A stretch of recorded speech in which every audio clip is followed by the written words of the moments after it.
Life has been pretty rough lately, as I'm sure many of you can relate.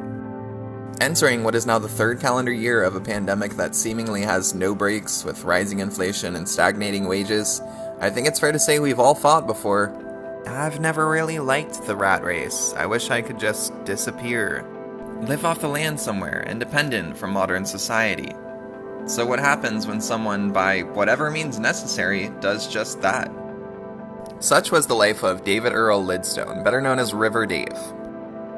Lidstone was born in Wilton, Maine in 1940. The oldest of 5 children, Dave lived a simple farm life. The average day consisted of school, chores, farm work, and cutting firewood. No Fortnite though, unfortunately. That's how you do. After 8th grade, he dropped out of school to help support his family, and following an altercation with his father at the age of 17, the police gave him 2 choices: join the military or go to jail. And so, 2 months later, he was off to the Air Force, where he met his wife, Barbara Lidstone.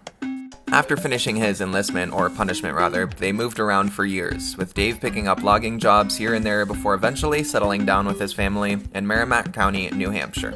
It was here that in the 1990s, Dave's legal troubles began, and continued with arrests in 2002 and 2007. But also where he began to stake out and build a home on a secluded part of someone else's property that he had found during one of his logging expeditions. His wife ended up renting a nearby apartment where he would occasionally stop by to do laundry or take a bath, but he was mainly living at this site. After a tense argument with his brother over their mother's passing and his wife moving away in the late 2000s, Lidstone decided to take the next step in the River Dave lifestyle, living full-time in the modest home he had built on the river. For him, the stakes had never been higher. He built gardens, kept chickens, and eventually made friends with and relied on the kindness of river recreationalists passing through. They became his support group, launching multiple fundraisers and even receiving a donation of $180,000 for a new home from a tech billionaire. Upon hearing his story, people began to rally behind Dave and berated the local government, even though he had no legal right to live on the property. In 2016, a property dispute began that culminated with his arrest in July 2021.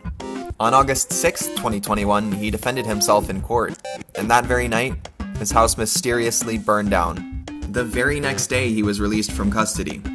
After watching his interviews from back in August after the fire, you would think he was ready to give up his dream. He'd had enough money to buy his own land and build a house on it, so no more trespassing for Mr. Lidstone, right? Unfortunately not. He was arrested on December 14th, 2021 for trespassing on the property yet again, and building a makeshift home out of a shed that had been left standing. He is now awaiting a court hearing in March. It would seem that becoming a local legend and receiving over $200,000 in donations wasn't enough for him to reintegrate into society. Legally, he has no right to live on the property, but you gotta feel for the guy. River Dave was a man with a rough upbringing who found peace and safety in nature. He never really liked the rat race, and he wanted to disappear and live off the land somewhere. He did whatever was necessary to make that happen.